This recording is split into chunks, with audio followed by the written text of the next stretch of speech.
In this video, we're going to take a look at the foreign coins, which are in these flips. I purchased them from one foreign coin dealer at a recent small town Tennessee coin show.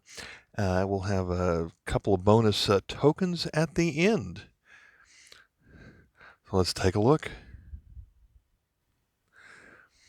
We're going to start with a very modern bimetallic coin from Uruguay. I've been pronouncing this country Uruguay a lot recently, so I don't know if I'm doing that right or not, but I do like this modern design of there's not a lot of much detail to this wildcat, whatever it is, mountain lion or puma or something like that, but I do like the sun rays that are crossing most of the back of this coin. So this one is in really nice condition. República Oriental del Uruguay.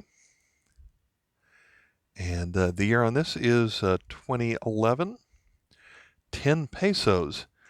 From the same series, we've got the 5 pesos with an ostrich on it, which they label as Nandu.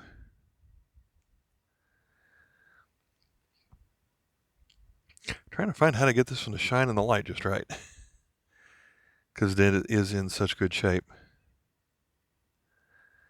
It's about the best we're going to get, I think. And then also from the 2011 series, I like that coat of arms that they've got on here as well.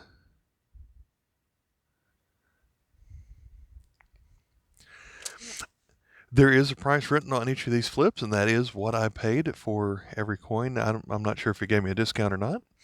Here is a more modern coin from Rwanda.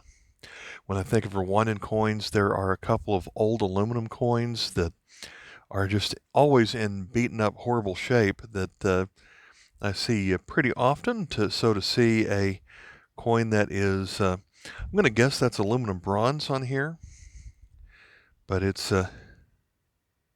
maybe a little bit of copper mixed in. That's kind of a tone of a coin that we don't see all that often.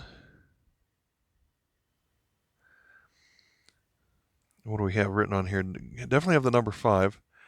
Amafaranga Atanu. Okay, we're going to flip that one over, and National Bank of Rwanda.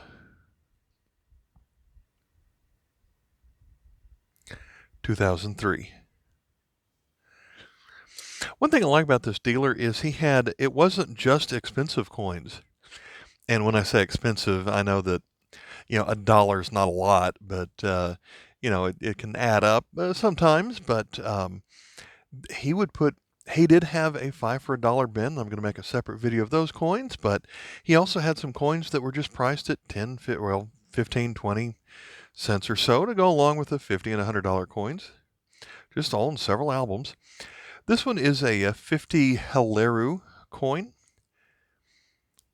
and on a must be some castle on the edge of the sea or the ocean somewhere. This one's going to be from Slovakia. That's what we see with the Slovenska. That was part of the former Czechoslovakia. So this was 1993, so this was one of the first coins they made when the two countries split up. And see, that's a coin that was only priced for 20 cents.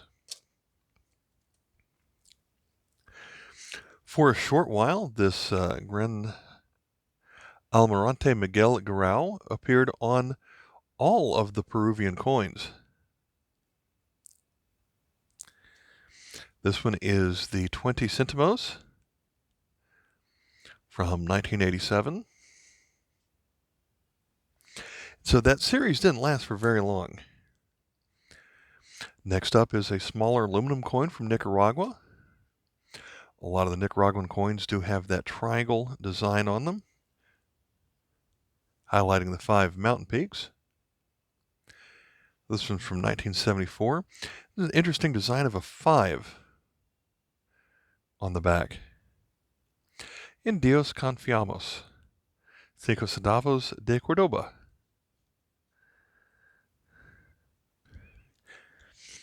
My next coin is a Canadian commemorative of Queen Elizabeth After I purchased it and got home, I realized I already purchased this off of eBay probably about a year ago, and when I bought it, it came with 3 of them already. So he's written. I'll say this dealer did have worse, barely worse handwriting than mine. Mine's pretty bad, but so this is the 50th anniversary of Queen Elizabeth on the throne. So I believe the dates are going to be on the back. But this is a portrait that we don't see very often on coins, which is why I'm trying to get a good look at it here.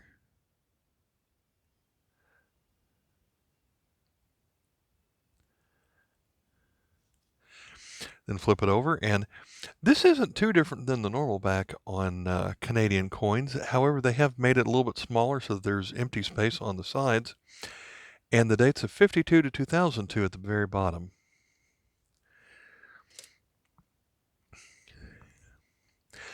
Next is the 1 peso coin from the series of Cuban tourism coins. This has come up in several of my recent videos, but they have 2 sets of currencies. They have the currency that the locals use, and then a currency that the visitors or tourists use. And so it's a lot easier to find the tourism versions of the coins because they are, and they're also a lot more interesting because they highlight a lot of historic places around the island country. I believe that says Guama. I'm not sure what that is, but I'd never had the 1 peso before. The 5, 10, 25 are all pretty easy to find, but not the peso, not as much.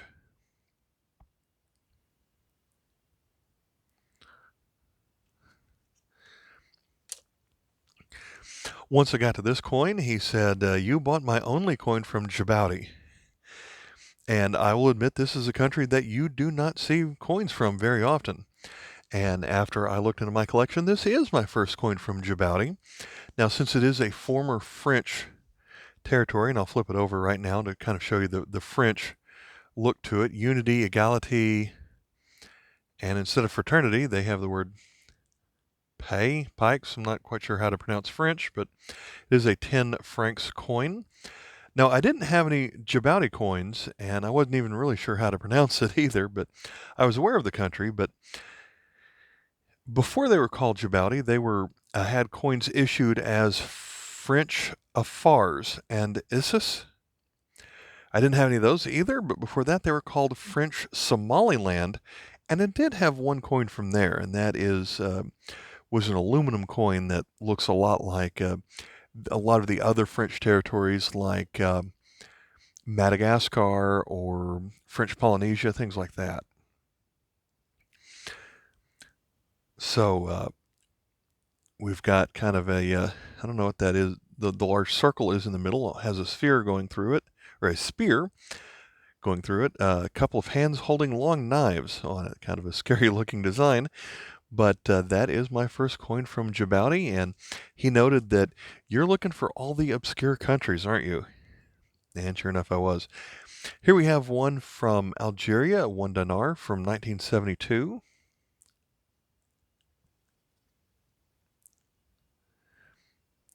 Shows a couple of handshaking and a farm tractor on it.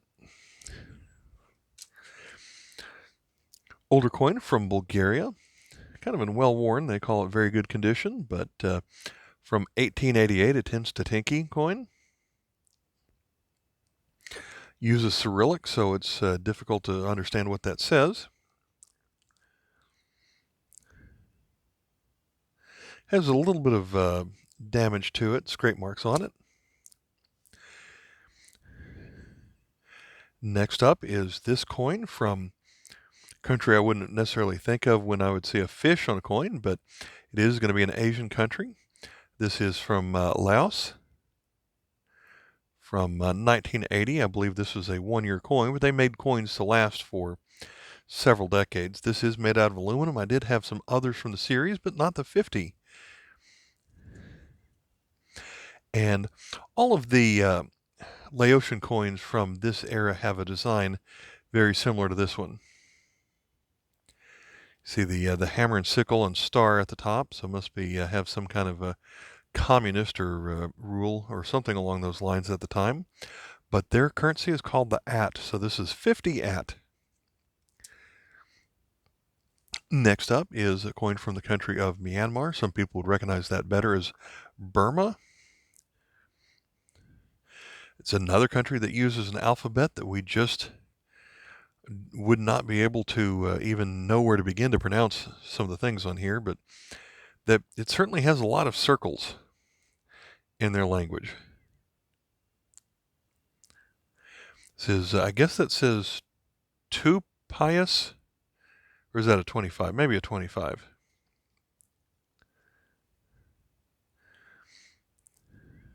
So it's a little bit darker and harder to pick up on camera. Where's a good angle?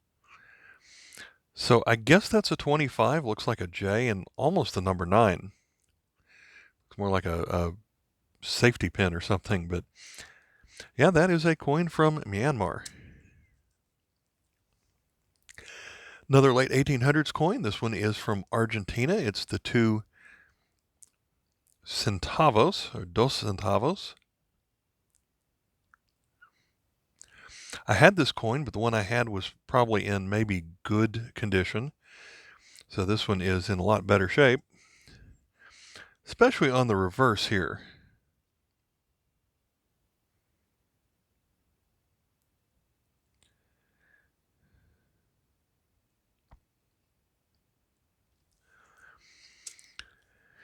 Our next country you don't see all that often is going to be from Brunei, and I suppose that is the Sultan of Brunei. I heard at one time that he was the world's richest person. So Sultan Hassan al-Bolkiah, probably mispronouncing that. It's going to be a 5 sen coin from 1981.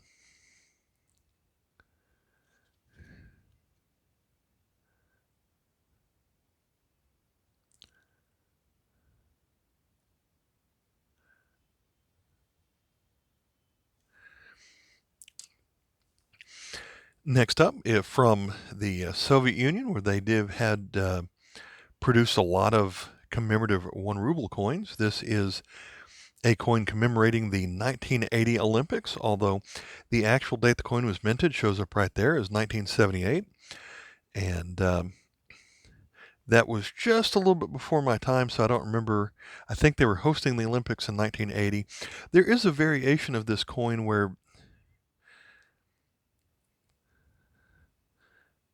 having to do with a clock, where I think either the number 4 or the number 6 was messed up on here. So maybe they put a VI instead of an IV or vice versa on that. So that's a rare mistake version of the coin that has its own KM number and costs probably $20 if you find one of those. Flip it over. There's not as much to this side, just the normal Russian design here. The dealer did write 1980 on it. I had to change it to 1978 since that was the actual date this was minted. The Olympics happened in 1980. From Colombia, we have this 5 pesos from the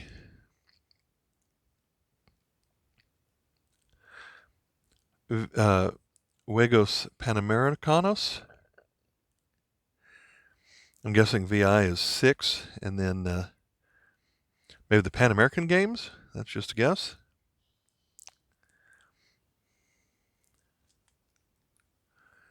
But again, we have a couple of torches to go along with it. Next up is another coin from Peru. This one is 100 soles de oro. Not as much going on that side, but I do like with these larger proving coins, I like being able to see all of the detail that will appear on this side. So you've got kind of the cornucopia at the bottom of the shield, and I think that's a llama on the left and some kind of tree on the right in all of that shield. So you enjoyed that one. Our next obscure country is going to be a country that at one time belonged to Portugal on this 20 centavos coin in 1930. That is Cape Verde. Verde is Spanish for green, I believe. But they call it, instead of Cape, it's Cabo Verde. So I was surprised this one was listed as very fine, and there is just not a lot of detail on this side. I think this coin is just doesn't have a lot of detail. The letters look pretty sharp, but not a lot of detail to the face. Next up, we have a couple of crown-sized coins that come in these larger flips. This one is going to be an FAO coin. Even says FAO coin plan on it. The date of October 16th, 1968. Produce more food. So we have, I guess, a bull and, or I guess it'd be a cow if it's has a calf up to it. But flip this one over. It's the Bank of Uganda, 5 shillings from 1968. So for those of you who like the animals on coins,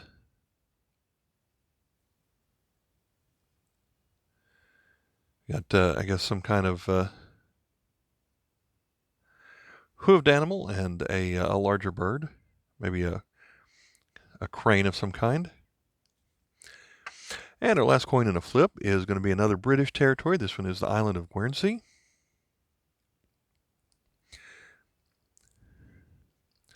So we've got Queen Elizabeth, and this is going to commemorate her 25th anniversary. We had one for 50 earlier, but this is the 25th anniversary in 1977. And flip it over, and I believe it is just a look of the island, or maybe that is a military base on a very small island out there. I'm not a Guernsey expert, but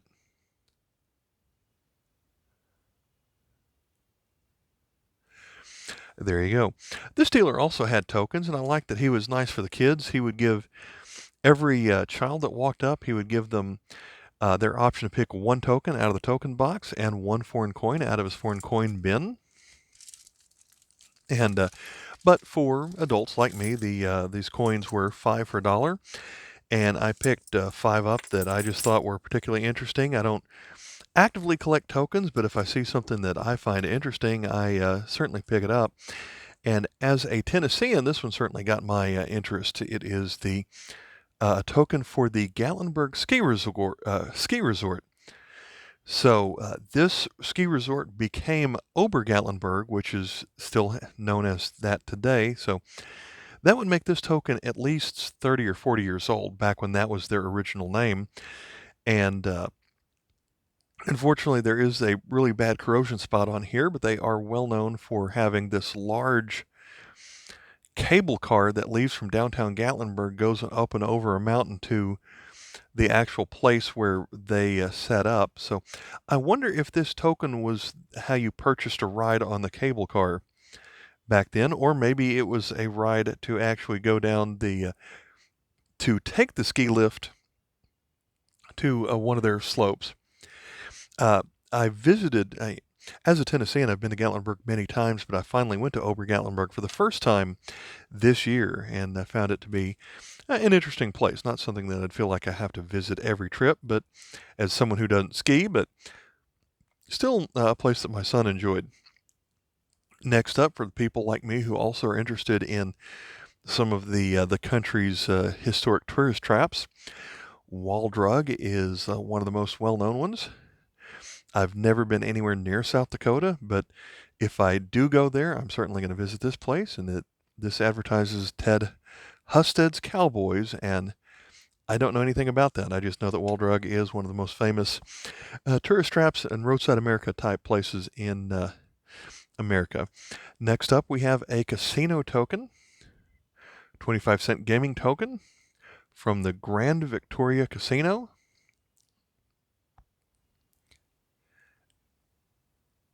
Accepted only at Grand Victoria Casino, Elgin, Illinois.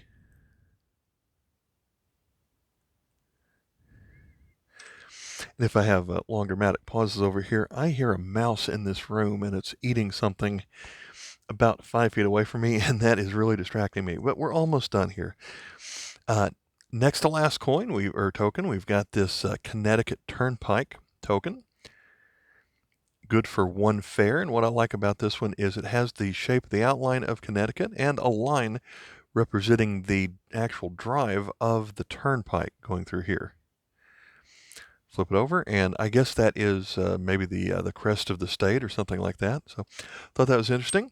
The last token I picked up here, and the guy told me, oh, you got 3 of the 4 best tokens I had in there. I don't know if he was making a joke or if he really meant it, but this one, I was hoping I could use the CoinScope app and tell me what that is. This is almost certainly a replica of a very old coin. And so it told me, I scanned this design and it didn't come up with anything. Not even really sure what's up. I guess this side is up because that's a bundle of arrows on the left, and so you'd think the arrows would be pointing up. So it didn't come up with anything on that side. When I did this side, after scanning it about 2 or 3 times, it did recognize that this was a design similar to Spain coins from the early 1500s. And it's kind of difficult to research coins that old. There aren't any Kraus books that go back that far, and websites like Numista and some of the other popular numismatic websites don't really deal with coins that are that old. But so did my best to try and hunt this one down, but not quite really sure I can do a lot more research on that one. But did find that interesting.